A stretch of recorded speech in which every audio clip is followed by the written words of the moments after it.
জ্বালানি তেলের তীব্র সংকটে ভোলার সমুদ্রগামী জেলেরা সাগরে মাছ শিকারে যেতে পারছেন না।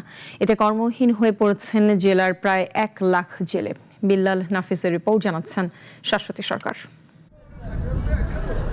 জ্বালানি না পাওয়ায় এভাবেই ঘাটে নোঙর করে আছে অধিকাংশ ট্রলার। ঘাটগুলোতে গেলে দেখা যাবে সারি সারি মাছ ধরার ট্রলার।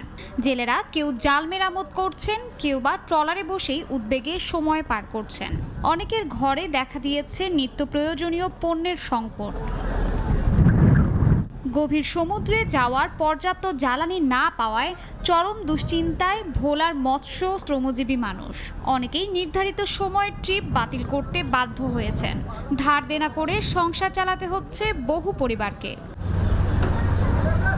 এতে প্রতিদিনই বাড়ছে দুর্ভোগ।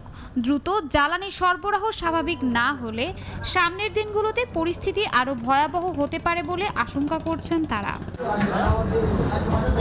মাছ শিকার কমে যাওয়ায় স্থানীয় বাজারেও কমে গেছে মাছের সরবরাহ। এর প্রভাব পড়তে শুরু করেছে পাইকারি ও খুচরা বাজারে।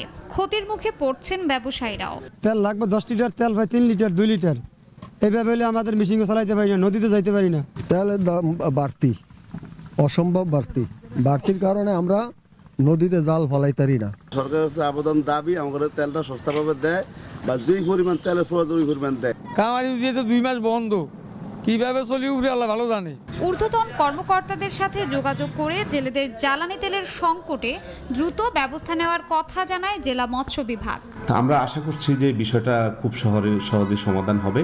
আর যদি এই সংকট দীর্ঘস্থায়ী হয় তাহলে এই সেক্টরের যে উৎপাদনশীলতা বজায় রাখার জন্য আমাদের এদের জন্য আলাদা ভিন্নভাবে কি ব্যবস্থা নেওয়া যায় তা আমরা ঊর্ধ্বতন কাছে আমরা প্রস্তাব রাখব। প্রতি অর্থ বছরে প্রায় 2 লাখ মেট্রিক টন ইলিশ উৎপাদন হয় ভোলা জেলা থেকে, যা দেশের অর্থনীতিতে বিশাল ভূমিকা রাখে। তবে জ্বালানির সংকটে মৎস্য আহরণে ব্যাঘাত দেশের অর্থনীতিতে ব্যাপক প্রভাব রাখবে বলে শঙ্কা বিশেষজ্ঞদের। শাশ্বতী সরকার, নাগরিক।